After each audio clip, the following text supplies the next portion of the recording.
महाराष्ट्र दुय्यम सेवा अराजपत्रित गट ब संयुक्त पूर्व परीक्षा 2022 या परीक्षेमध्ये विचारलेले राज्यव्यवस्था या विषयावरचे जे प्रश्न आहेत त्या प्रश्नांचं विश्लेषण आज आपण बघतोय विद्यार्थी मित्रांनो। त्यातला पहिला प्रश्न आहे, राज्यपाल पदाच्या कालावधीबाबत खालीलपैकी कोणती कथने बरोबर आहे? बरोबर विधान आपल्याला कुठलं आहे ते ओळखायचंय। तर राष्ट्रपतींची मर्जी असेपर्यंत राज्यपाल आपल्या पदावर राहतात। राज्यपालांची नियुक्ती ही राष्ट्रपतींमार्फतच केलेली असते आणि त्यामुळे राष्ट्रपतींची मर्जी असेपर्यंत राज्यपाल आपल्या पदावर राहतात, हे विधान अगदी बरोबर आहे। राज्यपाल स्वखुशीने आपल्या पदाचा राजीनामा देऊ शकतात। राज्यपालांचं पद रिक्त होण्याचे काही त्या ठिकाणी नियम दिलेले आहेत आणि त्यातला एक नियम आहे किंवा एक ही जी शक्यता आहे ती आहे की राज्यपाल स्वखुशीने आपल्या पदाचा राजीनामा राष्ट्रपतींकडे देऊ शकतात। राज्यपालांची नियुक्ती सर्वसाधारणपणे 5 वर्षांसाठी होत असते, हे विधानही योग्य आहे आणि दुसरी व्यक्ती पद स्वीकारेपर्यंत राज्यपाल आपल्या पदावर कायम राहतात। हे कुठल्या परिस्थितीमध्ये होतं? जर राज्यपालांना राष्ट्रपतींनी पदावरून दूर केलेलं असेल किंवा राज्यपालांनी स्वखुशीने राजीनामा दिलेला असेल किंवा त्यांच्या पदाचा जो पदावधी आहे तो समाप्त झालेला असेल तरी दुसरी व्यक्ती राज्यपाल पद स्वीकारेपर्यंत त्यांना पदावर राहावं लागतं किंवा ते पदावर राहतात। सो हे वाक्य सुद्धा बरोबर आहे। मग कोणती विधानं बरोबर आहे? यामध्ये चारीची चारी विधानं बरोबर आहे। सो सर्व विधाने बरोबर असं त्या ठिकाणी उत्तर येईल। दुसरा जो प्रश्न आहे राज्य लोकसेवा आयोगाबाबतचा, त्यामधले जे ऑप्शन्स आहेत विद्यार्थी मित्रांनो ते काही ऑप्शन संदिग्ध आहेत। सो आयोगाने हा प्रश्न कॅन्सल केलेला आहे, त्यामुळे आपण त्या प्रश्नाकडे जाणार नाही, आपण थेट समोरच्या प्रश्नाकडे जाऊ। त्यानंतरचा प्रश्न आहे, भारतात संसद आणि राज्य विधानमंडळाच्या निवडणुका या कोणाद्वारे आयोजित केल्या जातात? संसद आणि राज्य विधानमंडळाच्या असं म्हटलेलं आहे। संसदेच्या ज्या निवडणुका आहेत त्या राष्ट्रपती निवडणुका आयोजित करतात का? तर नाही। राज्यपाल करतात का? संसदेच्या जर निवडणुका आहेत, राज्य विधानमंडळ थोडं बाजूला ठेवून आपण फक्त संसदेच्या बाबतीतही विचार केला तरी राज्यपाल ह्या संसदेच्या निवडणुका आयोजित करत नाहीत।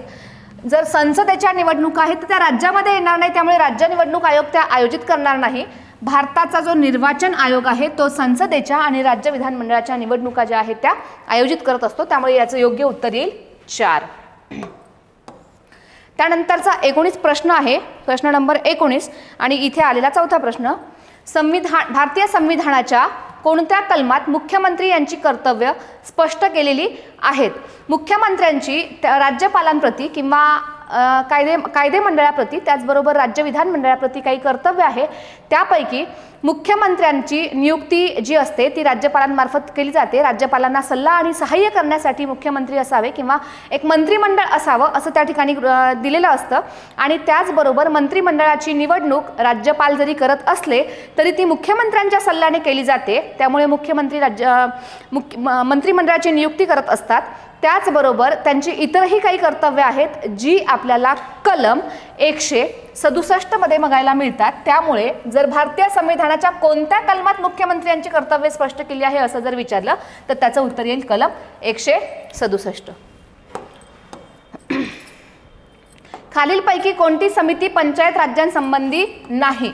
अशोक मेहता समिती, थंगन समिती, त्याचबरोबर एलएम सिंघवी समिती या समित्यांनी द्विस्तरीय पंचायत राज व्यवस्था त्याचबरोबर त्रिस्तरीय पंचायत राज व्यवस्था या संबंधीच्या तरतुदी आहेत किंवा या संबंधी जे प्रस्ताव आहेत ते मांडलेले आहेत। मात्र पंचायत राज या विषयासंदर्भात राजमन्नार ही समिती हिने कुठलेही कार्य केलेले नाही, त्यामुळे खालीलपैकी कोणती समिती पंचायत राज्याच्या संबंधित नाही? त्याचं उत्तर येईल राजमन्नार समिती।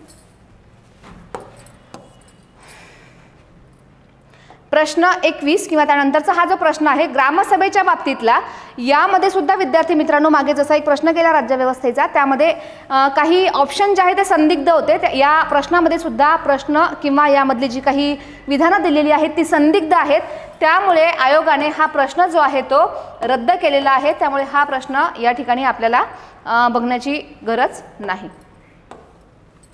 याच्यानंतरचा प्रश्न आहे 73व्या संविधान संशोधन अधिनियम 73वी जी घटना दुरुस्ती आहे कधी? 1993ची। याच्यानुसार ग्रामपंचायतींना देण्यात आलेल्या नवीन जबाबदाऱ्या कोणत्या?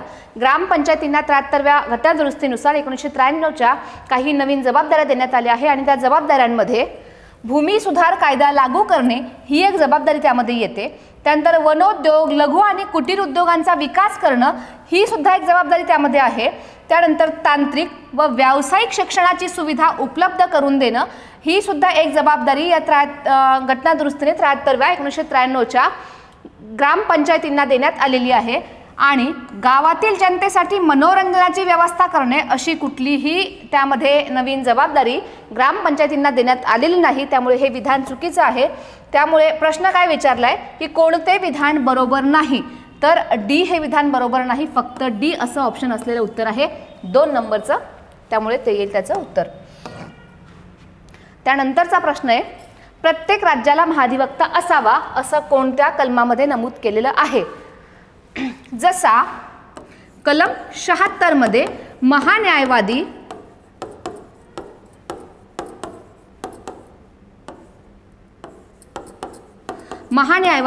हा भारताचा सर्वोच्च कायदा अधिकारी असतो. त्याचप्रमाणे राज्याचा सुद्धा एक सर्वोच्च कायदा अधिकारी असतो. राज्याचा सुद्धा एक सर्वोच्च कायदा अधिकारी असतो आणि